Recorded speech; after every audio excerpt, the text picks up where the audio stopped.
Housemates, isang pangalan na lang ang kumpleto sa listahan ng mga nominado. At isa yun sa inyo, Jazz at Noemi. Makakahinga ka na rin ng maluwag dahil ligtas ka mula sa nominasyon.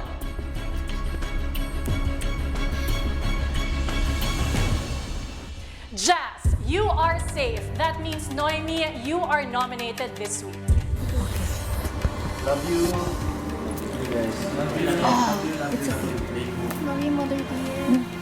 Noemi and Therese, kayo ang makasama ni Dylan sa listahan ng mga nominado.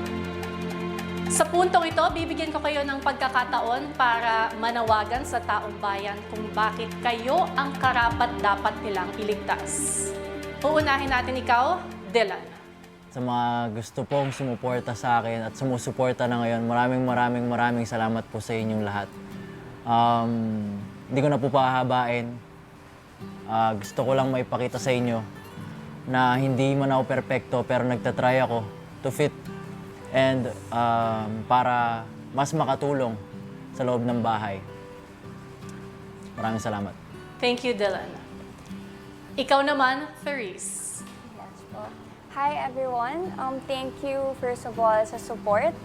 And karapat-dapat ako kasi alam kong may ibubuga pa ako and alam kong may i-improve pa ako. Yun lang. Thank you. Maraming salamat, Therese. And Noemi.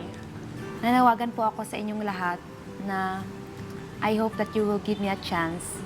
Kasi I know that I made some mistakes and I believe na ginawa ko yon dahil sa mga pananiniwalaan ko at yun ang resulta ng pagiging nagpapakatotoo ako sa mga pinaniniwalaan ko. So, I just hope na bigyan niyo ako ng chance para ma-improve pa kung ano pang kaya kong gawin dito sa bahay ni Kuya at ma-inspire yung mga taong naniniwala sa akin. Thank you po. Maraming salamat, Noemi. Maraming salamat, nominees.